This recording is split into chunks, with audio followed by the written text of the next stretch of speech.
Okay, so how is it possible that someone making $72,000 a year is way, way wealthier than someone making $155,000? They're in the same city, about the same age. It sounds impossible, right? Well, that's the puzzle we're going to solve today. And by the end of this, you'll know exactly why, and you'll know which one of them you're on track to become. All right, let's meet our two characters. First up, we've got Marcus. He's a software engineer pulling in 155 grand. And on the surface, he looks like he's crushing it. He's got the BMW, the cool apartment, but his bank account hits $900 3 days before payday. His net worth is actually negative $4,800. Then you've got Dana. She's a marketing coordinator making $72,000. She drives a Honda that's totally paid off, travels a couple of times a year, and her net worth, $167,000. So let's be clear. Marcus makes more than double what Dana makes, but Dana is ridiculously wealthier. This isn't some made-up story. It's what happens when one person has a set of rules and the other doesn't. So here's the game plan for how we're going to break this all down. First, we're going to unpack that income paradox. Then we'll dive deep into the psychology behind the mindset gap. After that, it's all about building your defensive systems. Then we switch to offense with a playbook for building your freedom. And finally, we'll talk about the real goal behind all of this. Okay, section 1, the income paradox. Because the thing you gotta understand looking at Marcus and Dana is that this was never an income problem. It's a systems problem. The real story isn't about the number on their paycheck. It's about what they actually get to keep. And look, before you jump to conclusions, Dana is not living some miserable life eating rice and beans to save money. Not at all. She travels, she goes out with friends, she enjoys her life. The huge difference is she has a system, a set of rules that act like a shield, protecting her from what the source material calls invisible money drains. You know, the exact same drains that are silently emptying Marcus's bank account every single month. All right, let's build on that and jump into section 2. We're talking about the mindset gap. Because the reason smart, high-earning people like Marcus are struggling, it's almost all psychological. It's about the mental traps that keep people broke, no matter how much they make. Take a look at this number, $250,000. That's an annual salary, by the way. For most people, that's the dream, right? That's the ticket to total financial security.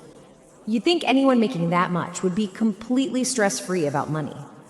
Well, get this. According to data from Bloomberg and Lending Club, almost a third of households earning over $250,000 a year are still living paycheck to paycheck. That's not a math problem, people. That is a mindset problem. They have the exact same panic about money as someone making $45,000. Their panic just lives in a much nicer apartment. And this brings us to our very first rule. And honestly, it is the big one. You have to define your enough number. This one single decision explains almost the entire gap between Marcus and Dana. See, she figured out her number when she was 26. He just never did. Without this financial anchor, every raise you get just gets soaked up by a more expensive lifestyle. You end up running on this very expensive treadmill, but you feel exactly the same.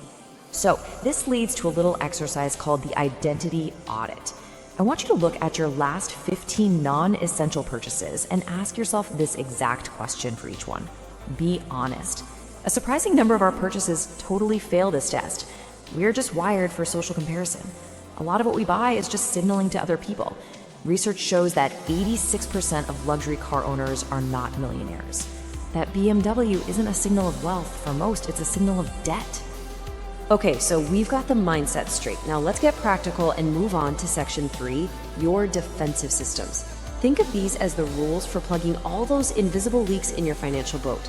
And the best part is, they work without you having to rely on sheer willpower. Okay, look at this number, over $700,000. What on earth do you think that represents? It's not a lottery win, it's a cost. It's the hidden, invisible cost of what seems like a pretty small habit. That is the second price tag. Every single thing you buy has 2 price tags. The first is what you pay today. The second is what that money could have become if you'd invested it. So that $600 a month food delivery habit, it doesn't just cost you $7,200 a year, it costs you the $700,000 it could have turned into. The point isn't to be cheap, It's to understand the real cost of your choices. And this brings up another one of these sneaky psychological traps, the Diderot Effect. Back in 1769, this philosopher, Denis Diderot, got this beautiful new dressing gown. He absolutely loved it, but then he realized that everything else in his study looked kind of shabby next to it. So one by one, he replaced everything and ended up broke. We've all been there. You buy a new couch, and suddenly the rug and the curtains look all wrong. That's the Diderot Effect, and it's how one single purchase can set off a total spending avalanche. So how do you fight back against these impulses? Well, you don't need more willpower. You just need a little more friction. Meet the 72-hour firewall. It is so simple. For any non-essential purchase over $50, you just wait 3 days. That intense desire you feel to buy something, it's strongest in the first few minutes. By waiting, you let that initial emotional high just fade away. Studies show you'll probably end up not wanting about 60% of those things once the 72 hours are up. All right, we've plugged the leaks, our defense is solid. Now, for section 4, it's time to switch to offense with the offensive playbook. These are the rules for actively, and this is the key part, automatically building your financial freedom. The biggest enemy for high earners, without a doubt, is lifestyle creep. This is exactly what happened to Marcus. Every time he got a raise, that new money just got slowly absorbed into a more expensive lifestyle. It's a natural human thing called hedonic adaptation. Your brain just gets used to the new normal almost instantly. That fancy dinner that used to be a treat, now it's just what you expect. And you feel exactly the same. You just have higher bills. So the rule to fight this is simple, but it is incredibly powerful. The moment you get a raise, you commit to sending 75% of that new money directly to your savings and investments before you even see it hit your checking account. Research from a program called Save More Tomorrow proved this works. Why? Because you never miss money that you never got used to spending in the first place. So here's the deal. You can't rely on just your good intentions. You need infrastructure. This is your automation stack.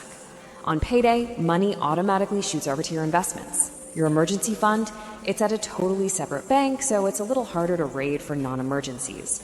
Your retirement contribution isn't a flat amount, it's a percentage, so it automatically increases with every single raise. You know, people who build wealth aren't necessarily more disciplined, they just build smarter systems. And you can forget about those super complicated budgets with 20 different categories. Seriously, you only need to track one number, your savings rate. This is your entire financial dashboard in one metric. If that number is going up, you're winning. If it's going down, you know you need to look under the hood and find the problem. You should be aiming for a bare minimum of 20%. This one number tells you the whole story. Which brings us to our final section. We've talked about defense, we've talked about offense, but what's the actual goal here? What are we playing for? It's not just about a higher salary or a bigger net worth. It's about freedom. And that means we need to focus on the one number that really, truly matters. I want you to ask yourself this one really honest question. If you lost your job tomorrow, how long could you survive? The answer to that question in months is your freedom horizon. Forget your income, forget your job title. This is the single most honest measure of your actual financial health. And right here we see the real staggering difference between Marcus and Dana. Dana, on her $72,000 salary, has a freedom horizon of 6 months. She has runway. Marcus, making $155,000, he has 11 days. And just for context, the median American has about 2 weeks. This number is why Dana sleeps well at night and why Marcus is secretly doing math in his head at his friend's birthday party. So we come full circle. The difference between Marcus's high-stress, high-income life and Dana's financial peace of mind was never the number on their paychecks. The problem was never the salary. The gap was always the rules. Look, Marcus is probably going to watch something like this, feel inspired for about 10 minutes, and then change absolutely nothing. Dana, she's already done the work. So the only question left here is for you. You've heard their stories, you know the rules now. Which one are you going to be?